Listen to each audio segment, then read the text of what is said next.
বিনা প্রতিদ্বন্দ্বিতায় সমবায় সমিতির ভোটে জয়লাভ, বোর্ড গঠন করলো বিজেপি। হুগলির খানাকুল 2 নম্বর ব্লকের অন্তর্গত বেরবাটি পল্লী মঙ্গল সমবায় সমিতি নির্বাচনে বিনা প্রতিদ্বন্দ্বিতায় জয়লাভ করে বোর্ড গঠন করলো বিজেপির প্রতিনিধি দল। খানাকুলের বিজেপি বিধায়ক সুশান্ত ঘোষের নেতৃত্ব ও খানাকুল 4 নম্বর মণ্ডল বিজেপির কিষাণ মোর্চার সভাপতি সন্দীপ মাইতির তত্ত্বাবধানে সমবায় সমিতি প্রাঙ্গণে আজ সুষ্ঠুভাবে বোর্ড গঠন প্রক্রিয়া সম্পন্ন হয়। নবগঠিত এই বোর্ডের সভাপতি পদে দিলীপ দলুই, সহ সভাপতি পদে বরুণ বেরা এবং সম্পাদক পদে কার্তিক বাগ নির্বাচিত হয়েছেন।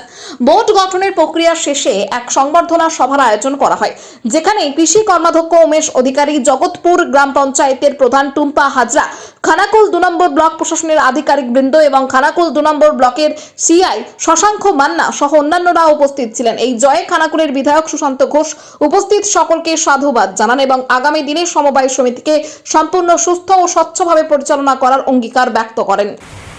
যারা নির্বাচিত প্রতিনিধি হয়েছেন সকলের কাছে আমার অনুরোধ থাকবে সমবায়টা সঠিকভাবে চালানোর জন্য, সঠিকভাবে যারা সদস্য আছেন, যারা রহুলার আছেন, যারা আমাদের বোর্ডের চাষিরা সঠিকভাবে পরিষেবা পায়, সঠিকভাবে যেমন যে কোনো জিনিস যখন আমাদের আসবে সমবায়ের মাধ্যমে সঠিকভাবে যেমন প্রত্যেকটা চাষির কাছে যেমন খবর যায়, প্রত্যেকে যেমন সঠিকভাবে তার পরিষেবাটা পায়। এটা আপনাদের কাছে অনুরোধ, সকলে সুস্থভাবে ভোট চালান, সুস্থভাবে সমবায়টাকে চালান, এমন কেউ কিছু করবেন না যাতে কোনো কথা আমাদের এই সমবায় থেকে যেন আমাদের কাছে না পৌঁছায়। ধন্যবাদ।